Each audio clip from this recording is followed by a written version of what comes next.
千里之行，始于足下。A journey of 1,000 miles begins beneath the feet. We now gather in the Tao to travel the journey together.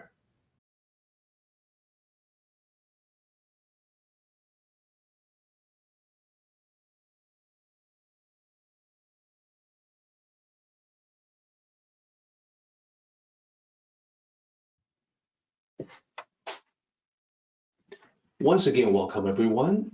It is an honor and a pleasure to spend this beautiful Sunday morning with you. Today, we will be delving further into the Tao Te Ching, and I'm very happy to now be getting into 38. And I want to begin by reminding everyone the introduction that I gave when we talked about 37. So this slide is not going to build, it's just going to, this is a slide that you have seen before, so it will just appear all at once. If you recall, when we began talking about 37, I talked about the fact that there are people who don't realize that the name Tao Te Ching comes from the fact that it's the combination of Tao Jing and De Jing, two parts. Chapter 1 to 37 is Tao Jing, the first part 1, and then 38 to 81 is part 2, De Jing. So we're actually crossing the boundary from part 1 to part 2 right now. So previously, our focus was on the last chapter of the Tao Jing. And as you can anticipate, today we're about to get into the first chapter of 38. So this is a slide that you saw previously when I introduced 37.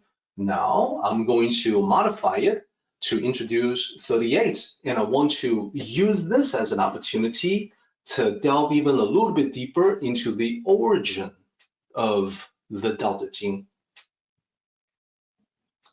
So here's what it looks like. First of all, De Jing and the old style romanization is even more off. So a lot of people will say Te Ching, but it's actually De Jing. So I want to emphasize the particular point with everyone right now, and it is this. Lao Tzu did not actually give the summary of the teachings that he wrote a formal name. He didn't give it a title. It was just a bunch of summaries, based on what he recalled.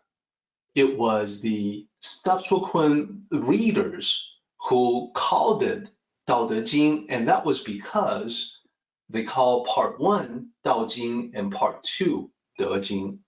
So this is also not that well known. People absent actual information might just assume that when Lao Tzu was done writing his manuscript, he called it the Tao Te Ching, but in fact he did not. So our focus today, as I mentioned, is the first chapter of the De Jing, the Virtue Classic. So I call it the Virtue Classic very intentionally because this character, De, is often mistranslated as power or integrity.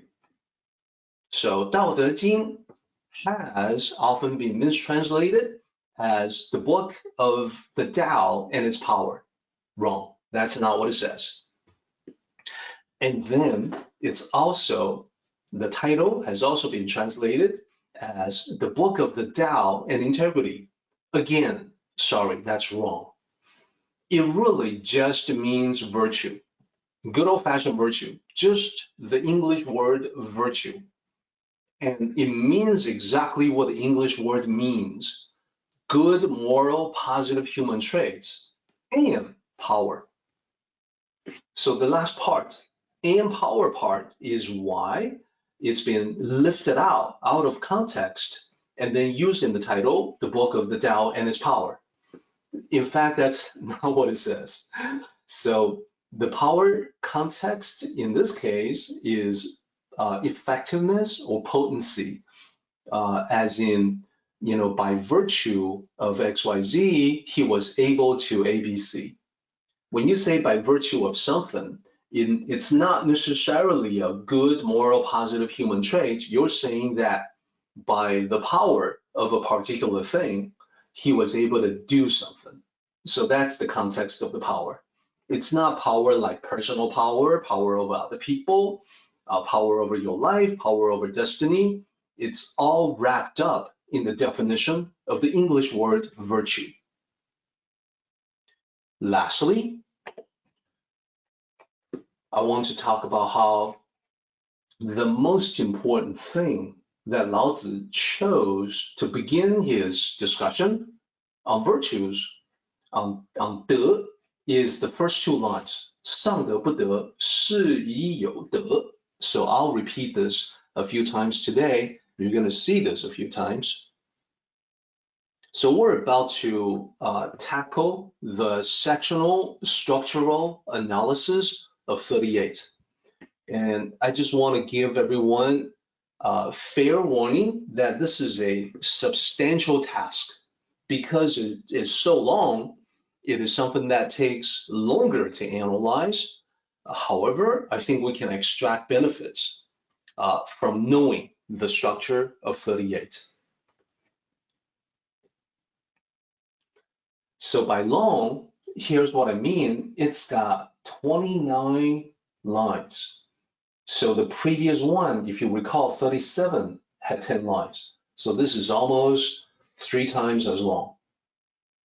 Now, what I'm doing here is that I'm laying everything out on one slide, but I'm actually going to break it up into 2 parts and then talk about each one separately. How do we break it up into 2 parts? Well, we look for the logical place in the middle where it transitions from one big topic into the next big topic. And I want to do that for a bunch of reasons, not the least of which is that when we tackle it as, 15, let's see,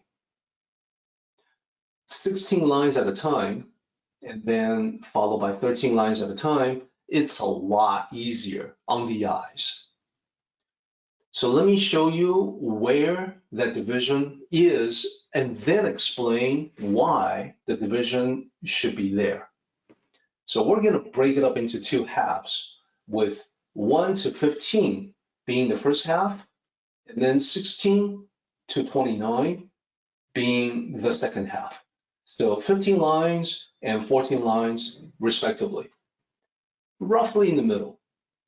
So why there specifically? Well, when we look at the upper half, the top half, we notice that it's talking about one thing. We can notice that there's a lot of repeating characters that will tell us, that will give us a clue on what it means. Let me highlight them for you. So these characters are not all the same, but they are similar. As you look at the original Chinese characters in the slide, it's all marked red. Can anyone guess what these characters mean? Not intended to be a trick question. It should be very easy. You should very easily be able to find the translation in the English. Exactly. So it's this character here is high. This comes from the pictograph, where the horizontal line is a horizon, and then the line, the vertical line, indicates that it's going in the up direction, and then the small horizontal line there, it's a dot. It's an indicator. Like this is what I'm talking about. It's like a little arrow. So that character is translated as up, higher, high, highest, etc. So the other character is the opposite.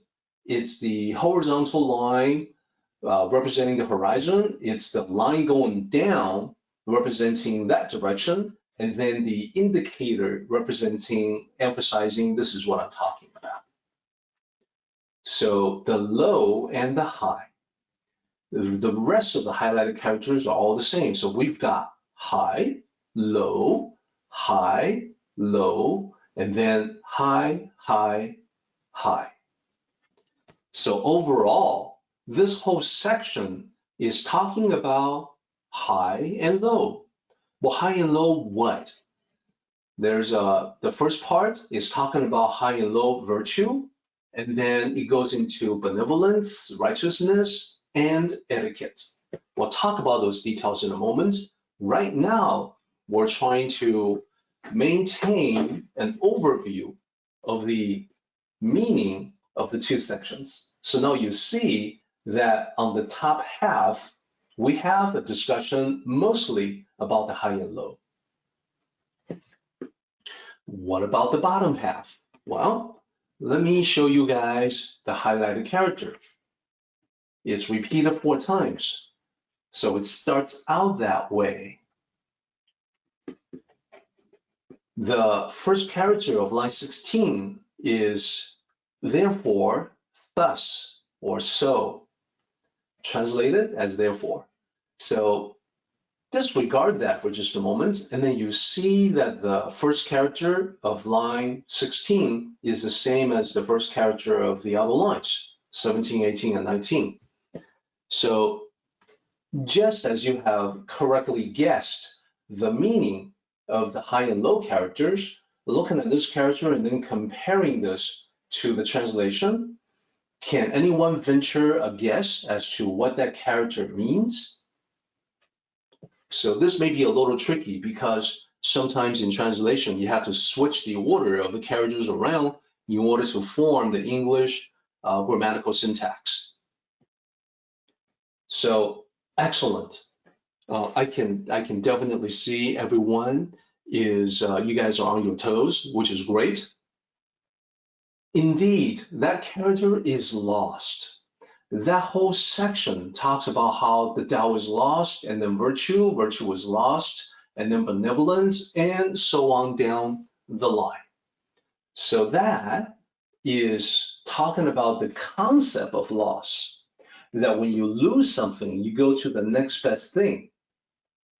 So that has implications on the study of the Tao in front of us. We'll get into all those details. There's a lot to explore. This is a very meaty, juicy, I should say, chapter for us to bite into. For now, what I want to do is to take the first part, the top half, and then zoom in on that so we can see it better. And I carry the highlighted red text with me here. To further our sectional analysis, I want to draw everyone's attention to the many repeating characters that you see here. So for instance, I'm highlighting the character for virtue. I think everyone can see that. So you can see how in 1, 3, 5, and 7, it's actually the same 2 characters to start that. And then you can see that 1 and 2 are together. You know, we have seen this couplet structure quite a few times, the 2 lines talking about one thing. So 1 and 2 lines, 1 and 2 together, 3 and 4 together, one thought, and then 5 and 6, and then 7 and 8. So then it makes perfect sense for us to bring in a line between 8 and 9. And that way, you have a section above the first section, which is all talking about 上德, which means high virtue, and then 下德, which means low virtue, and then back again to 上德, and then back again to 下德. So high virtue, low virtue, high virtue, low virtue. That's the reiteration there. That's the structure. So we identify the meaning of that. I'll go ahead and put a marker, high virtue and low virtue, as you can see. Okay, so the section, so that's our section 1. What about our section 2 here? Well, we no longer are talking about high virtue or low virtue. We're talking about other things. Looking at the translation, as you can see, we've got benevolence, we've got righteousness, we've got etiquette. So we can group those together. We can say that section 2 is talking about high benevolence, righteousness, and etiquette. I think that makes sense to everyone. So I also want to point out that there are many other repetitions. We're only touching on a few because there's so many. Here's one example. I can note that the first 4 characters, the first 4 lines end in the same character, and that's the character for virtue, as you can see.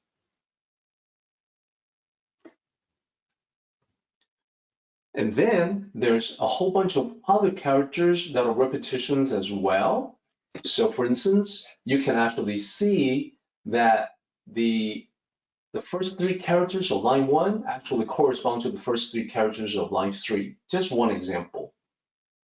And then 5, 6, and 8 all end in the same character. And actually, there's more repetition down below that we're going to need to point out as we go. So what I can do is that I can use a thinner line in section 1 to depict the subsection difference. So the first 4 lines are all talking about one thing, and then it goes into a different direction in subsection number 2, which is part of section 1, as you can see. Then many other reiterations or repetitions. So in line 6 and line 8, you see that they end in the same 2 characters, and that's all about wei, which is part of wu wei. And remember, it could be attachment, and it could also be achievement, accomplishment, etc. When we use a word like agenda, that's actually a form of attachment. When you have a hidden agenda, you have an attachment to something that you want to accomplish. You have a special reason for doing something. Okay, now stay with me. This part gets a little complicated, but I think you will benefit from seeing the repetition here. And I want to use a highlighter to point out that we have a repetition that runs from the top to the bottom. So notice how 2 and 4 are the same character. This is the character for is.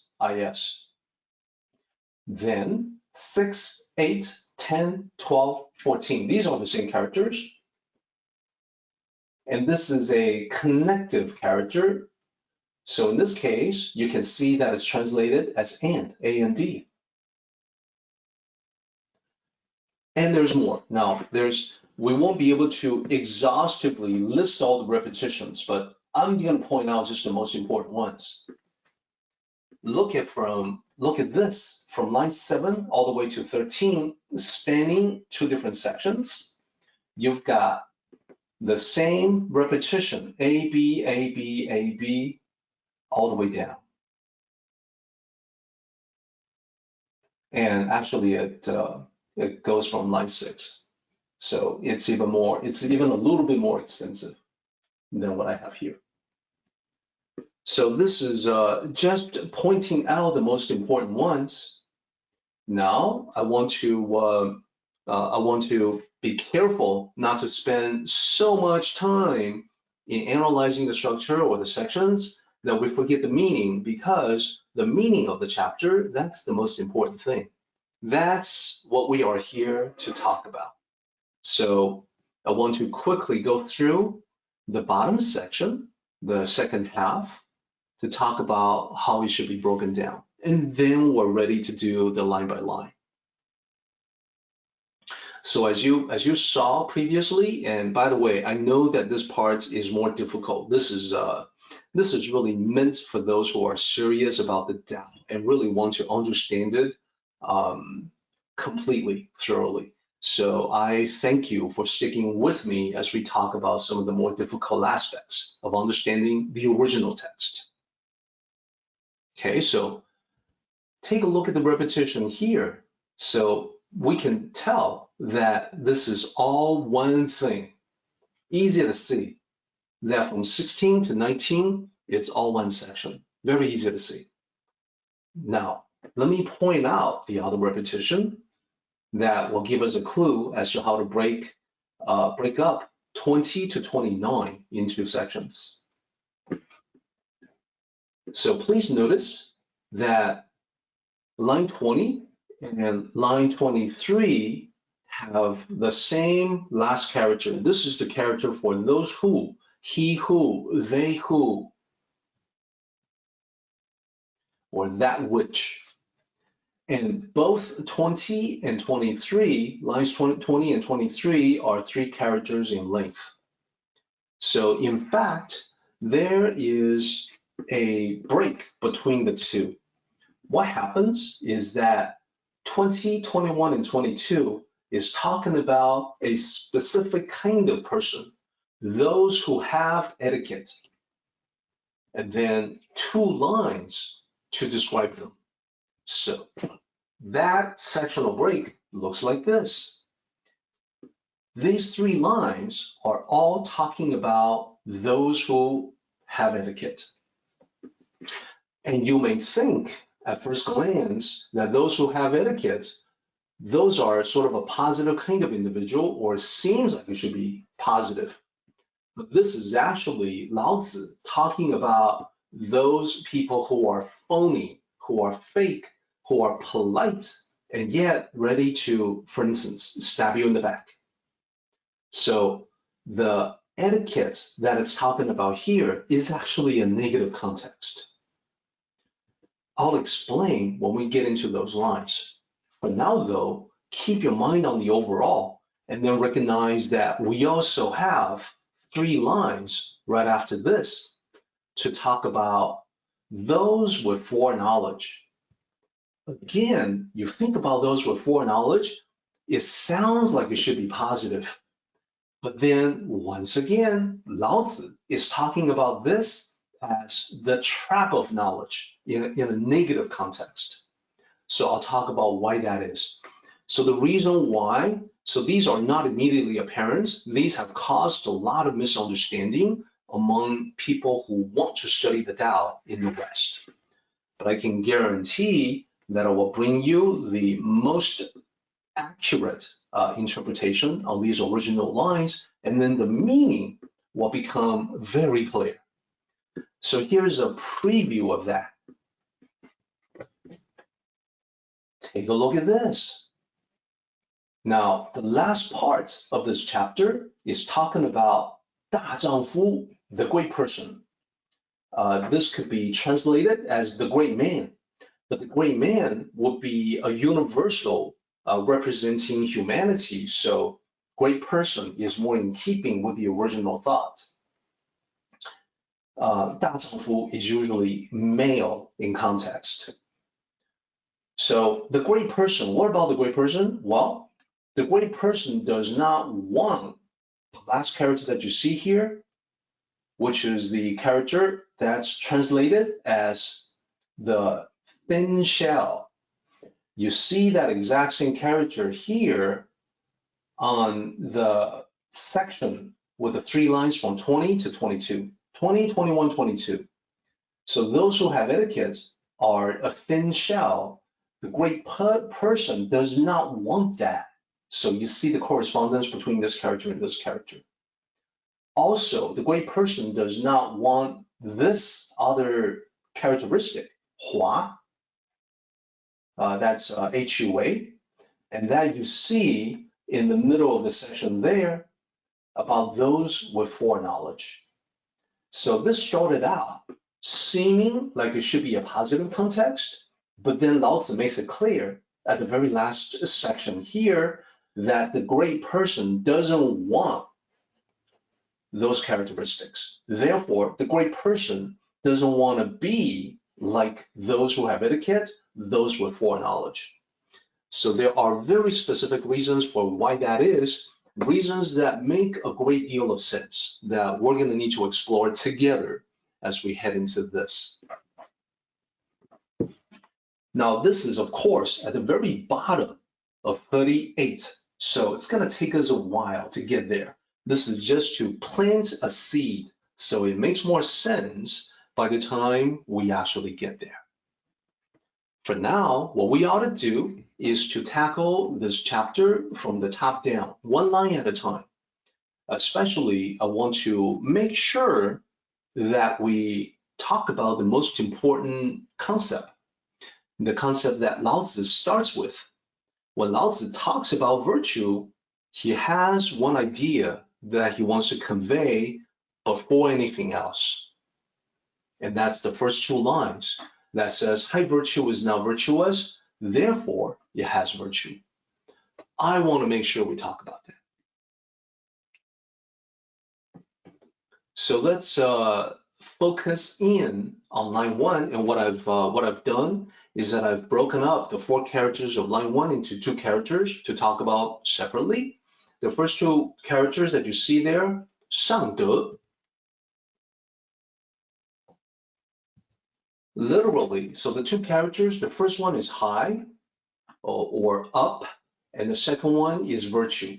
So we'll stick to high for now, high virtue. What does it mean? Well, the meaning is the highest level of virtue.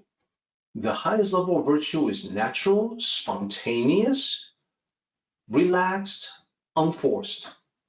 By spontaneous, I mean it doesn't need to be planned. By natural, I mean it's not forced, it's not artificial, it's not contrived.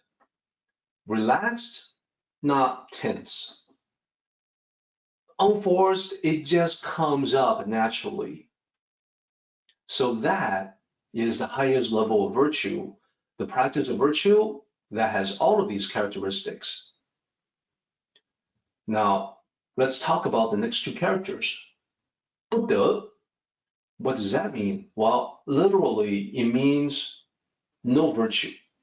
So if you put the 4 characters together, it without any further work in translation, it's literally, it says high virtue, no virtue. What does that mean? So the translation that you see is barely more than that. It says high virtue is not virtuous. Now, the reason why Lao Tzu says high virtue, no virtue is because at the highest level of virtue, the virtue has become a part of you. It's just you. And that's why you practice it without thinking, without effort, without needing reminders. It's just who you are. It isn't something that you have to remember to do. That is why it says, 上德不德, high virtue is not virtuous. No need to remind yourself. That's what it means. So what about the opposite? What about low virtue? Well, as you can probably imagine, it's the other way. So high virtue is not virtuous, and Lao Tzu would then say, what you see, that's what makes it truly virtuous. If you have to remember to be virtuous, you're not quite there yet. You're not truly virtuous. You're just remembering that there's something that you ought to do. So let me talk about line 2 real quick. The last 2 characters that you see here, 有德, 有 means to have, and then 德 means virtue. So has virtue, therefore it has virtue. In this context, it means truly virtuous. This is the purest form of virtue without pretentious contrivance. In other words, this is the state of being virtuous where you don't have, hey everybody, look at how virtuous I am. Okay, that is pretentious. Thus, those who do not showcase their virtues are truly virtuous. those who practice virtues but have no need to showcase how virtuous they are the truly virtuous ones. That's what it says. And now it makes perfect sense. So let's take a look at line 3. Let's take a look at the opposite, low virtue.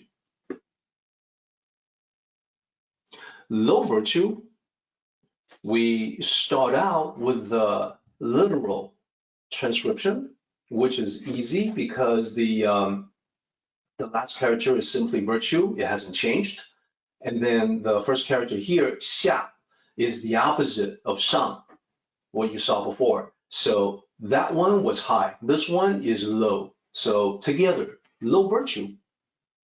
So what is low virtue like? We saw that high virtue was natural and spontaneous and unforced, genuine, authentic. What about low virtue? Well, low virtue is not quite like that. Low virtue is preachy, phony, dogmatic, aggressive. Haven't we all seen that in our world, in our modern world? Haven't we all looked around and have seen people who can talk a great game but can't actually do it themselves? People who talk about being virtuous, who preach in order to look pious, but who are actually phony and eventually become exposed as hypocrites. Before they are exposed, they can be extremely dogmatic. They are aggressive and insistent that you must do X, that you must behave in a particular way. You have to conform to their standard of virtue that they are preaching. Then later on, people discover that these people, the phonies, they can't even live up to the standards that they are preaching all the time. That is low virtue.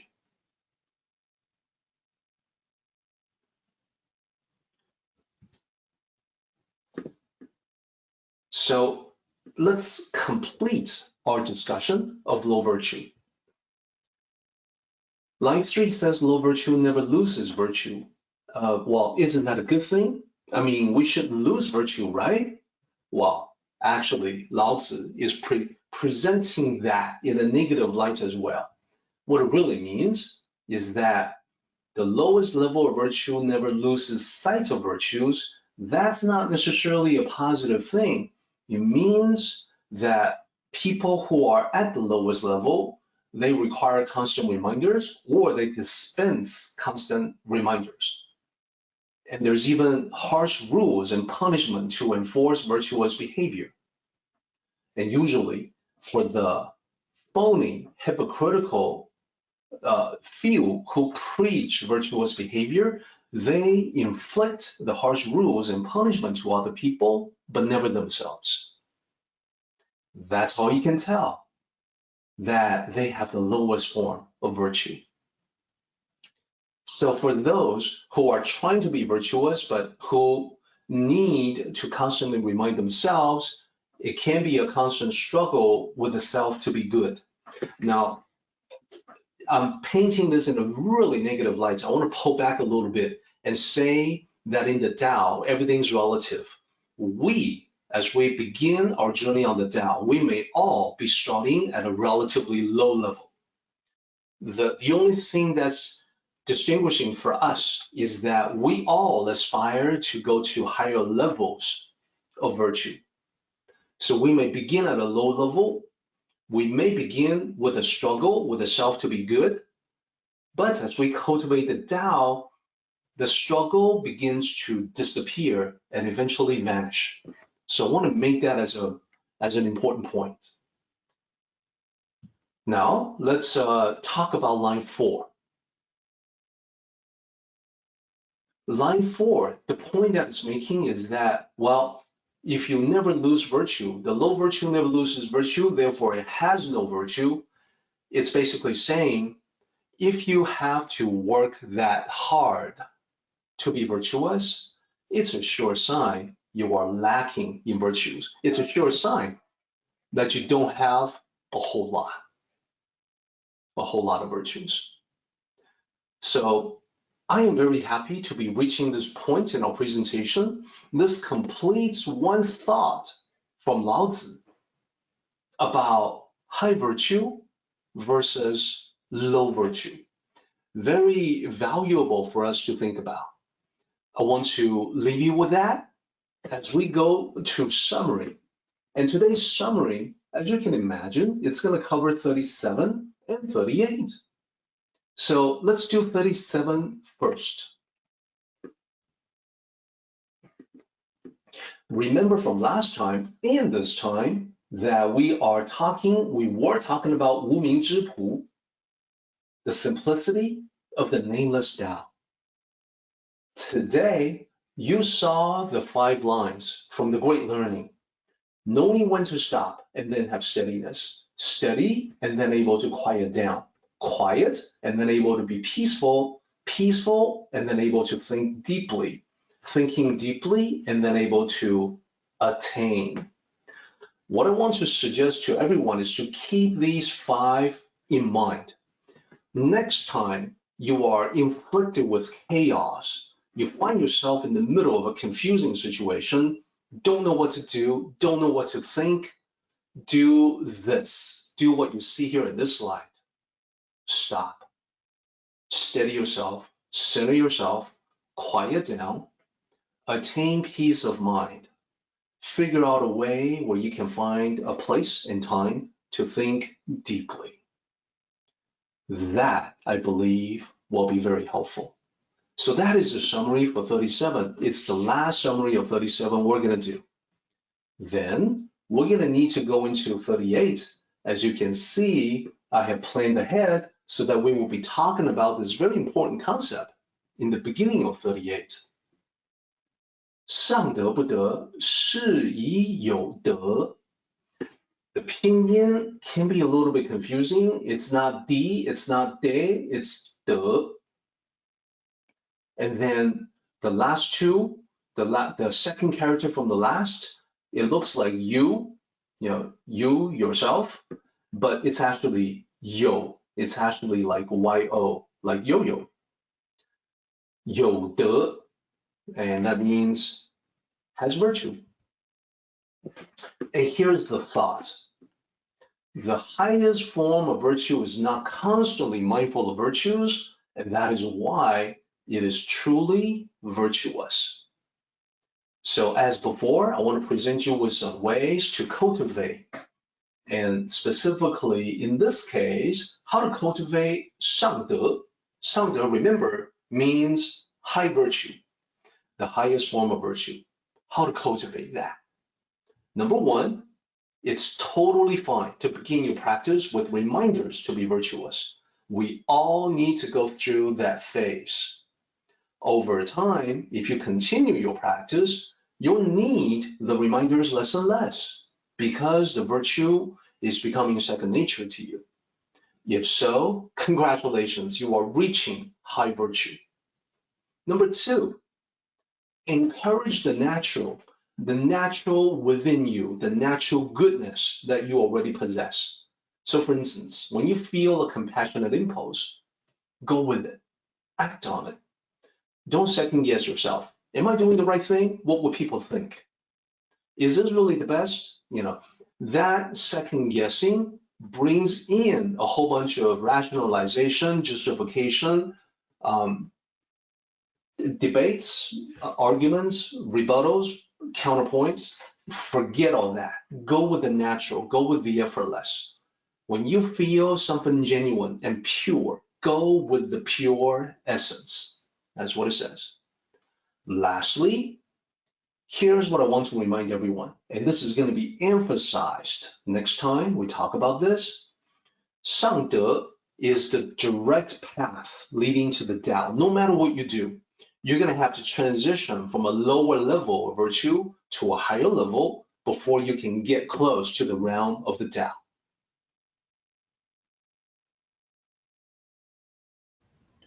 Our meeting has come to an end, but the journey continues on. Let us travel safely. Until next time, may the Tao fill you with peace and happiness.